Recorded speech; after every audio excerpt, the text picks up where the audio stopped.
Coach, victoire à Gap ce soir, après une domination on va dire au niveau des tirs de Gap en 16, mais vous avez su parfaitement tuer le match quand il fallait le tuer. On imagine beaucoup de satisfaction pour vous de votre côté ce soir. Ouais, ils ont dominé les tirs, ils ont dominé le match, il ne faut pas se le cacher.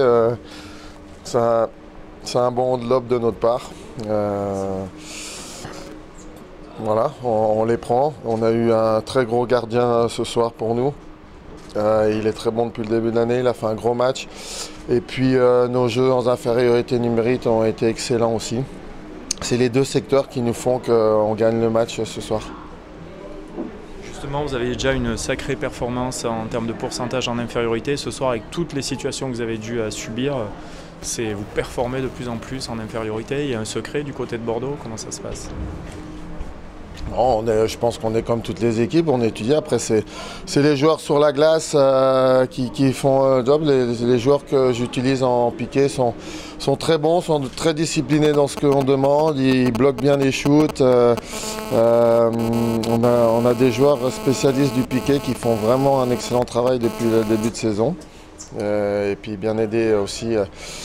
Le joueur souvent le plus important en situation d'infériorité sur le gardien de but et tout le monde fait le boulot incroyable en infériorité. Un petit mot sur Julien, on a l'impression qu'il reste éternel, que chaque année ça va être une année peut-être un petit peu où il sera moins présent et finalement sur un match comme ça on sent que l'expérience et le buteur, la qualité du buteur.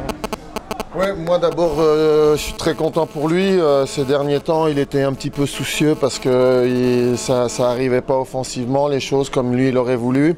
Il a bien aidé l'équipe parce que je l'ai utilisé à une position différente, j'ai utilisé au centre.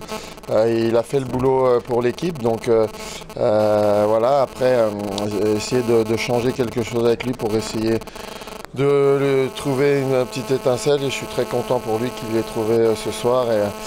Les deux premiers buts qu'il marque, c'est les vrais buts de ses qualités de buteur. Le deuxième, là, puis pour ceux qui disaient qu'il avait moins de vitesse, sur le deuxième, il a prouvé que ce n'était pas tout à fait le cas.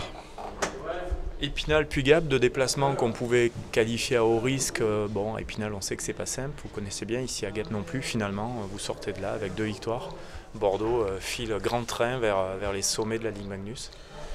Nous, on sait qu'on n'a pas juste les 2 matchs-là, on sait que notre mois de novembre est très compliqué.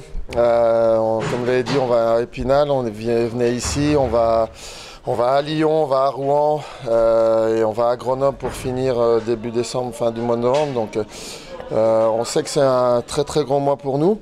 On a des beaux challenges devant nous. Voilà, nous ce qu'on dit avec les joueurs, c'est des beaux challenges pour nous devant. Je pense que les joueurs sont des compétiteurs, ils aiment ça. Et on ne regarde pas plus haut, franchement et honnêtement, le classement, je ne le regarde pas trop souvent. Et on se focus sur les matchs et le jeu qu'on a à produire entre nous. Et c'est ça notre priorité, je pense que c'est beaucoup trop tôt dans la saison pour s'occuper du classement.